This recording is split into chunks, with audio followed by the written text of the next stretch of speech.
Well, good afternoon, everyone. I could pretend I was Tony Preckwinkle and make you say good afternoon to me. But I won't. I'm Julia Stasch, the president of the MacArthur Foundation, and I'd like to thank all of you for being here and being willing to join a conversation that is both long overdue and now underway. The conversation, of course, is about the epidemic of incarceration that we have actually engineered through decisions in our society. Our goal today is to make that conversation authentic and sometimes even uncomfortable as a vehicle to help bring about a willingness to make real change. Of course, I think it's significant that this event was so well subscribed the minute that the invitation went out. This level of interest demonstrates how critically important it is that we find solutions, and how many people of goodwill, people with a variety of viewpoints, are determined to do so. I'm also welcoming you here today on behalf of the hosts for this afternoon. In addition to MacArthur, this conversation is sponsored by the Chicago Community Trust, the Polk Brothers Foundation, the Bethany Fund of Advocate Charitable Foundation, the Field Foundation of Illinois, and the Woods Fund of Chicago. Special welcome, of course, to the elected and appointed officials that are here. Thank you very much for wanting to know more about this issue, because you do have special power and privilege that you can use to make a change. Now, our program, first of all, we'll hear from Jeremy Travis, the president of the John Jay College of Criminal Justice. We'll hear from him about the National Academy of Sciences Committee on Law and Justice, the report entitled The Growth of Incarceration in the United States. What has turned out to be a very seminal piece of work was funded by MacArthur and the Department of Justice. And the report studied the factors leading to Americans' prison boom and its effects, the benefits, the costs, the injustices, and the harms. And it makes substantive recommendations for reform. We'll then have a panel discussion moderated by Laura Washington. She's well known to you, of course, as a columnist for the Chicago Sun-Times, and she's Chicago political analyst for ABC. She'll introduce our panel, but I will note, however, that the panel reflects itself both the growing convergence of different political views and a shared conviction that reform is needed. We're really glad to have Rodger Heaton, Illinois Director of Public Safety and Homeland Security Advisor, with us, representing Governor Rauner. I actually decided it was better that the governor is not here, and that he is actually working really hard to make sure that we come to grips with the budget for Illinois. But Director Heaton will speak about the Illinois State Commission on Criminal Justice and Sentencing Reform, and why criminal justice reform is a priority on the governor's agenda. Grace Ho, president of the Woods Fund Chicago, will close the program, and of course, we all want you to stay and join us in the reception that follows in the rotunda. Now, for MacArthur, this conversation is very timely. We have supported efforts to improve juvenile justice in America for nearly 2 decades. We funded human rights organizations since the foundation was created, and we work to strengthen an international system of justice that deals with human rights abuses. Now, in February, we announced the Safety and Justice Challenge. This is dedication of an initial $75 million investment to address over-incarceration by changing how America thinks about and uses jails. Jails, of course, are the centerpiece of local criminal justice systems. This is where people experience the administration of justice as practiced in this country, but it's also where over-incarceration begins. Through a competition that produced 191 proposals, we're funding 20 jurisdictions, big and small, across the country to use the next 6 months to create broad-based plans that address the overuse of jails and explore alternatives to incarceration. We have placed a particular emphasis on their willingness to address the issue of race in their proposals to us. These 20 are competing for 10 major implementation grants, and the chance to prove that it's actually possible to build fairer, more effective local justice systems that other cities and counties across the country can use as models for their own reform. Now, why are we doing this? Of course, the shameful statistics are well known. More than 1.5 million people in prisons, 12 million admissions to jails every year. In the land of the free, it's home to 1/4 of the world's incarcerated people. Now, of course, this is prohibitive economic cost, $80 billion for prisons alone in 2013, but we all know about the profound social cost. And nobody can spend any time in our jails or prisons and not notice that most of the people are not white. As a matter of fact, most of them are black. Most of them are poor, many have mental health or substance abuse problems. This is not justice, this is just unjust. So still more worrying, though, to me, is the crushing effect the criminal justice system has on our concept of citizenship and faith in our institutions. Now, of course, we don't question the vital necessity of social order and protection of property and personal safety. This is, of course, the first essential task of government. But a just and enduring social compact must rest on the consent of the governed. If communities or citizens do not believe that our justice system is fair, that it protects their security, that it represents their interests, then our government of laws loses its legitimacy.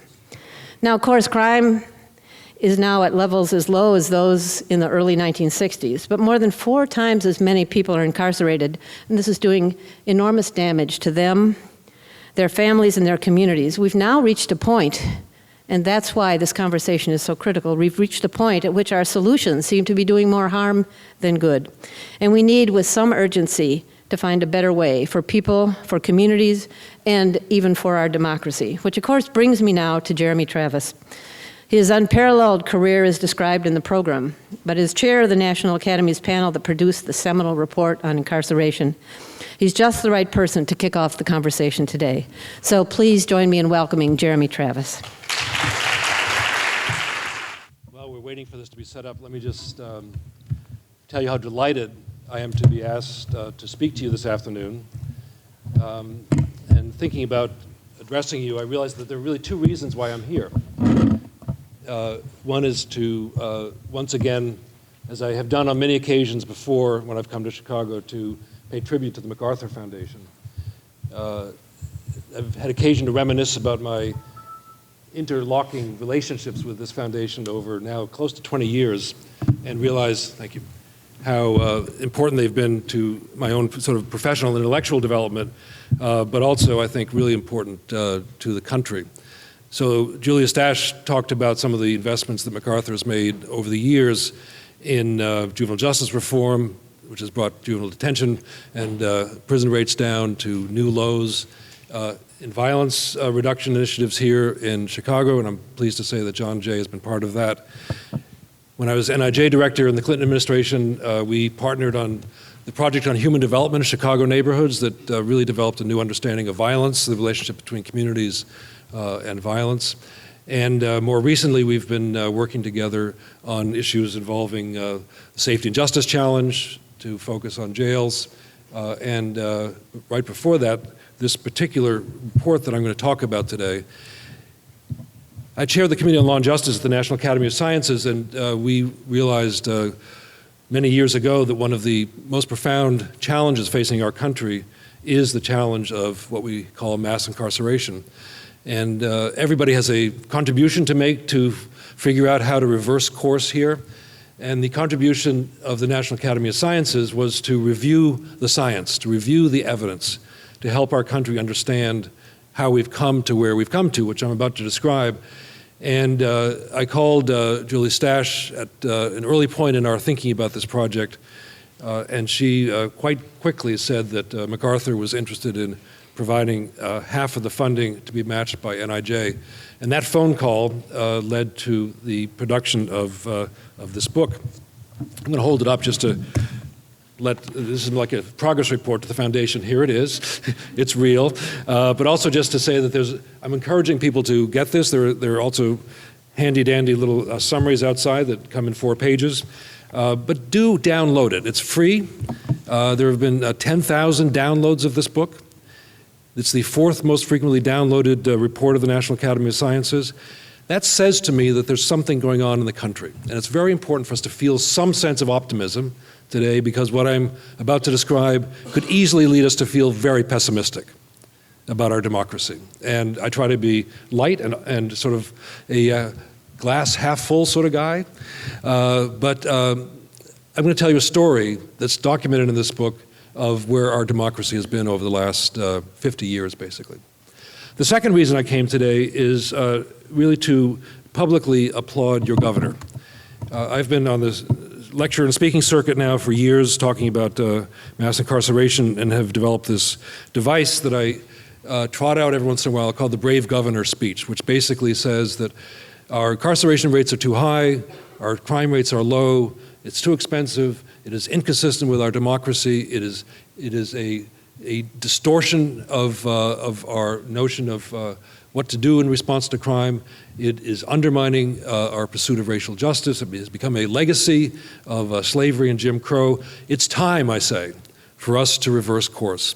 What is required to reverse course? Many things are possible, but one thing that's possible is for a brave governor, I say in my speeches, to step up and say, I am going to commit my state to reducing the incarceration rate by, then you fill in the percentage, I've always said by half over the next 10 years, because this is inconsistent with the values of my state. This is inconsistent with our operating principles as to how we should treat our fellow citizens, and it degrades our democracy. So, surprised was I when John Mackey said, guess what, the new governor in Illinois, it's not quite 50%, he's the first to say 25% in 10 years.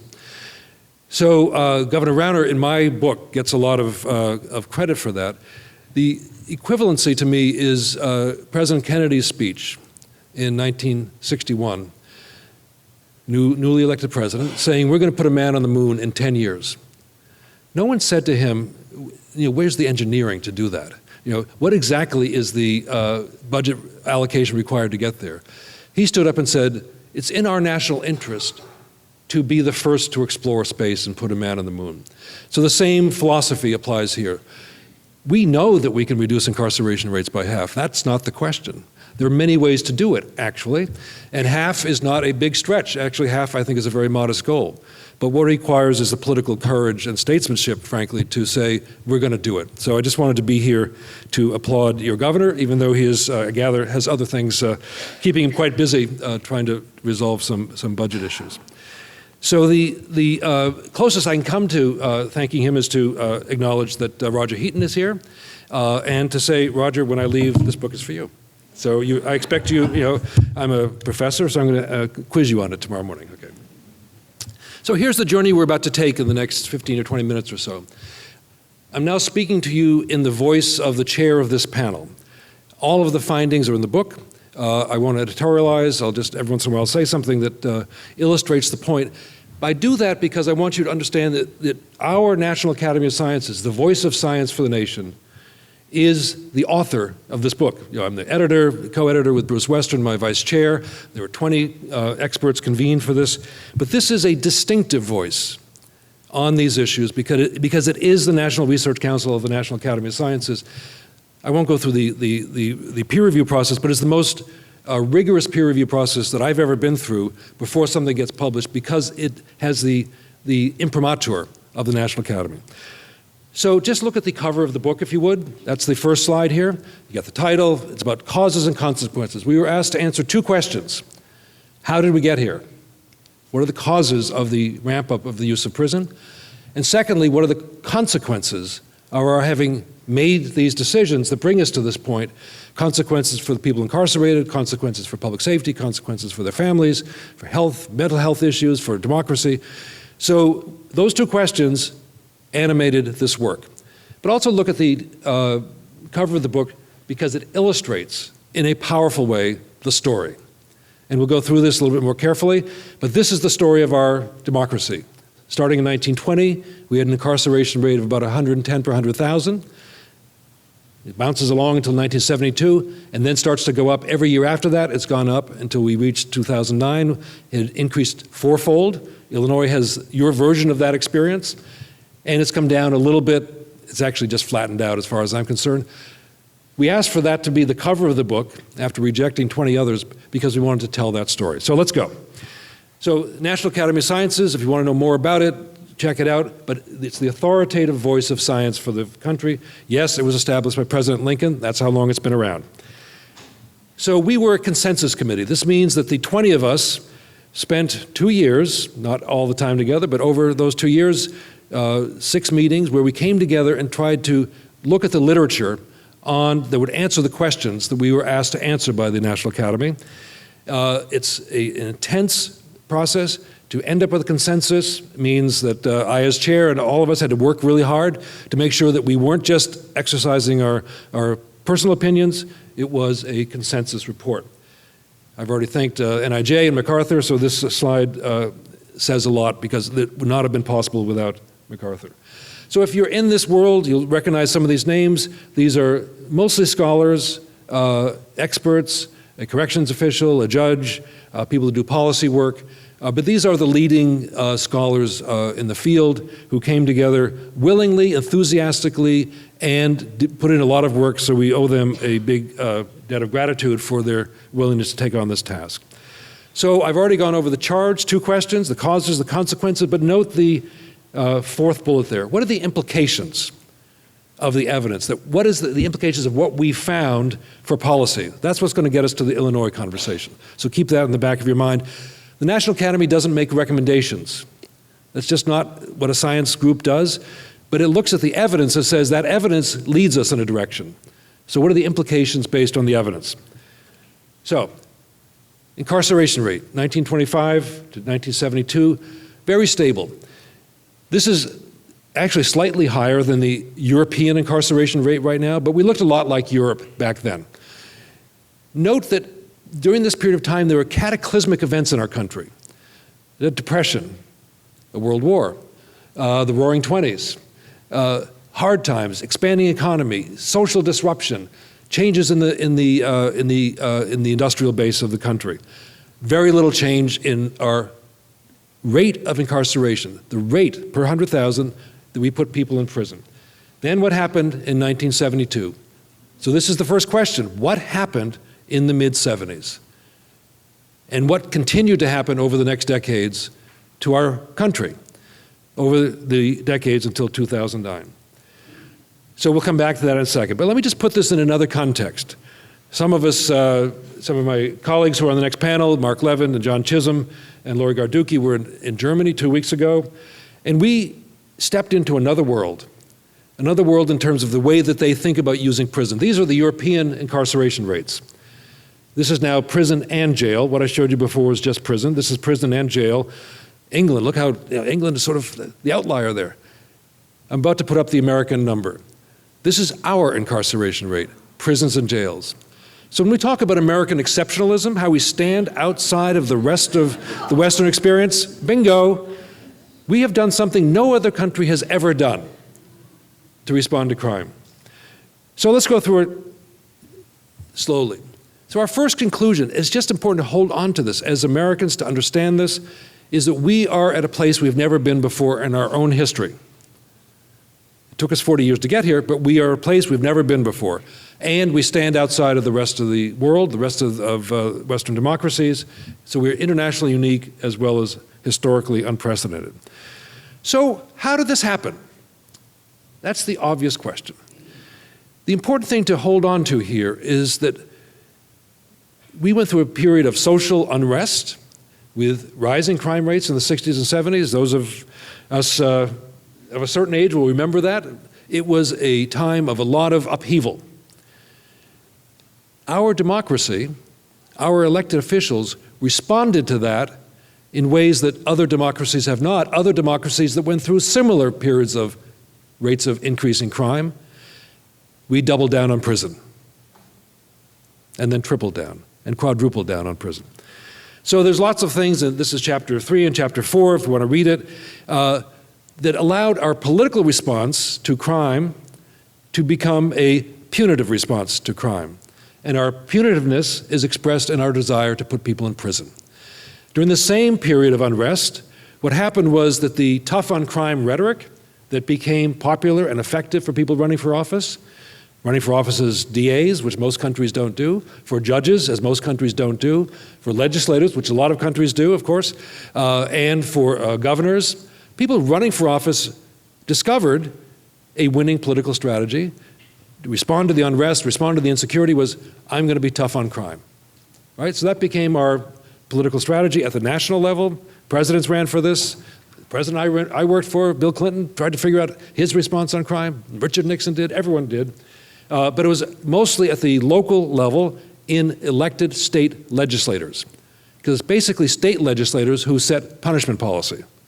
Governors do a little bit by appointing people to parole boards. Certainly rhetorically they can make a big difference, but it's basically legislators and locally elected DAs and prosecutors and judges.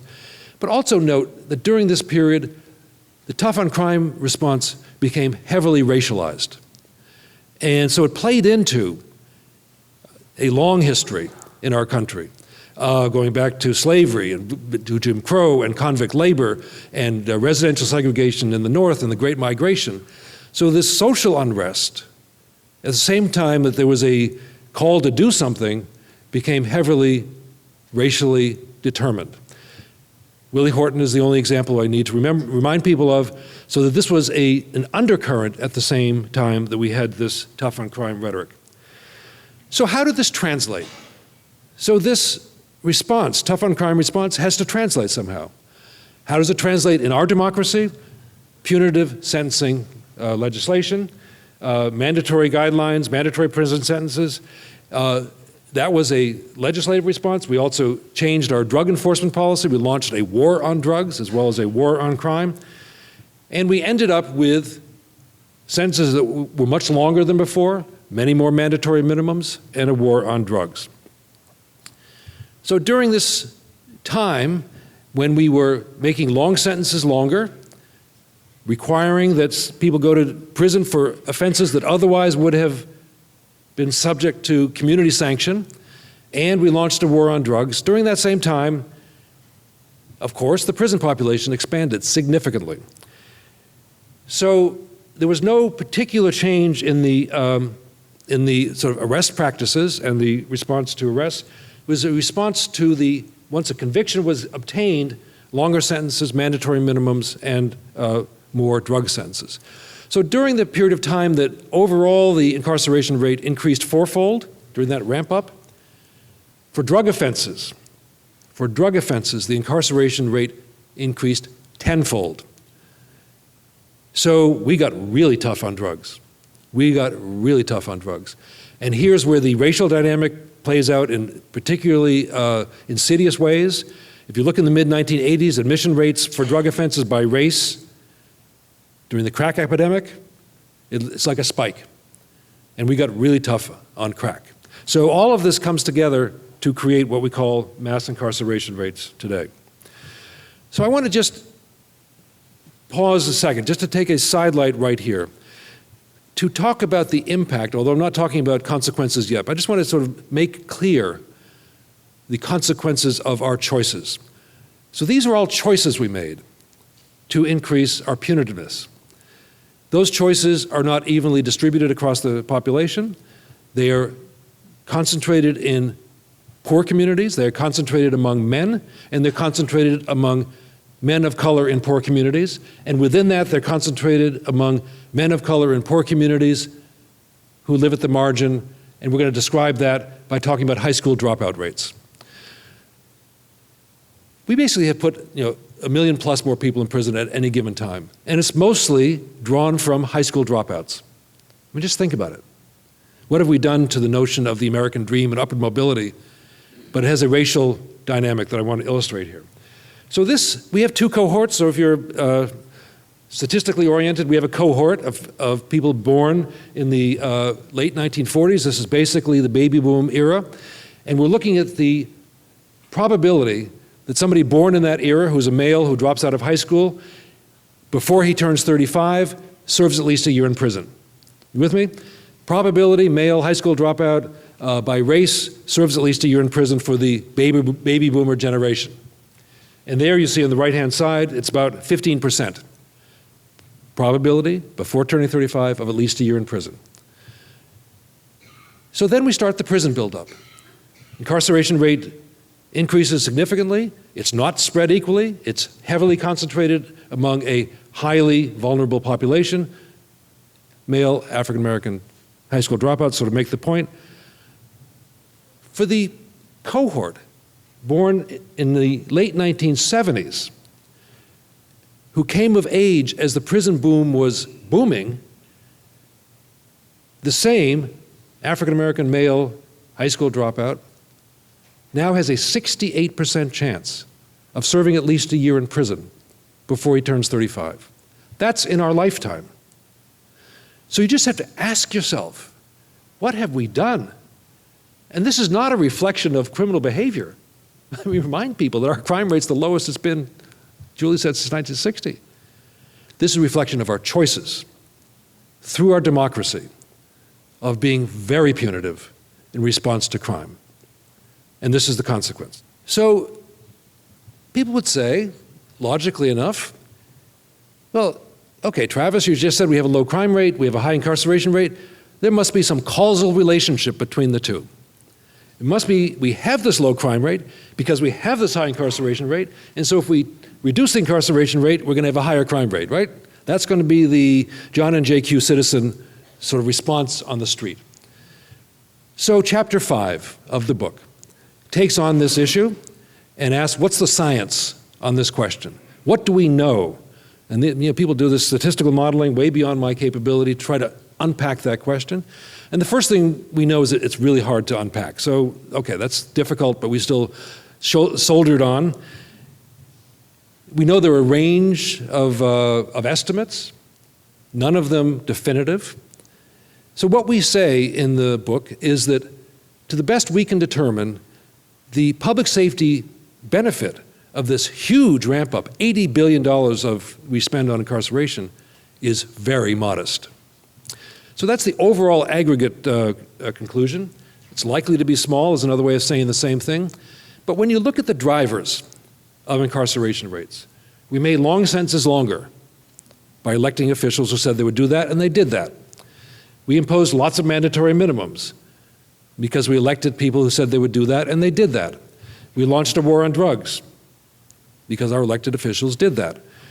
Those three things, if you look at the science on each of those in terms of the public safety benefit, to make long sentences longer, to keep somebody in prison from age 60 to 70, you don't get much public safety benefit. They're way past their crime-producing years, and it doesn't deter people.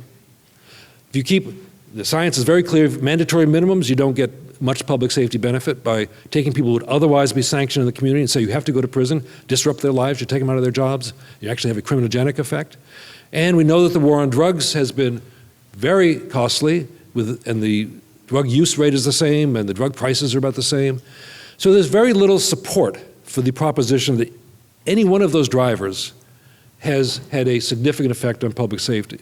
So one of our challenges, and this is a challenge everywhere across the country, is to decouple our punishment policies from our crime prevention policies, and to realize that we can have a much smaller prison population without much public safety loss, or stated a more productive way, look how much we've learned over the years about how to prevent crime and respond to crime, particularly in the policing arena.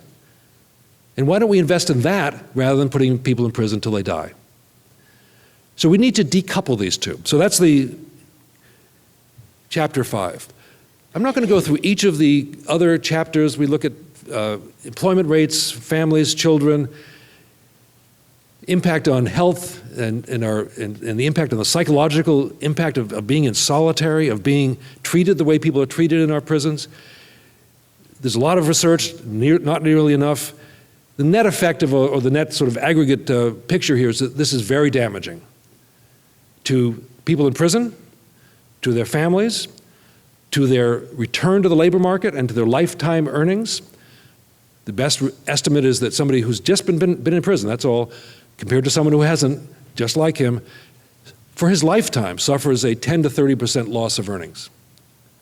So you can't accumulate credit, you can't accumulate pass on assets if that's your consequence. So I'm not going to spend time on that other than to say, check out those chapters. So the main conclusion is we've gone way past the point where whatever benefits we get outweigh the costs. That's too easy in a sense, because that's sort of, when you do this research, it just hits you over the head. So our committee decided to step back and say, okay, if we want to go in a different direction, is the cost-benefit equation actually satisfying? Is it actually the way to think about this question? And the answer we came to is no. That we need to have a different conversation that focuses on values and principles and normative propositions. So I'm going to leave you with these 4 principles. They should guide the conversation here in Illinois, anywhere else that we're having this conversation. And these are deeply rooted in American jurisprudence and philosophical writings and political science writings. The first is to remember the principle of proportionality. We should not punish people beyond the severity of the crime, but we do it every day. The second is the principle of parsimony, that the state does not have a right in our name to inflict pain on one of us beyond whatever pain is required to achieve a legitimate social purpose. That is tantamount to state cruelty. We have to be able to talk that language. The third principle, citizenship, human dignity.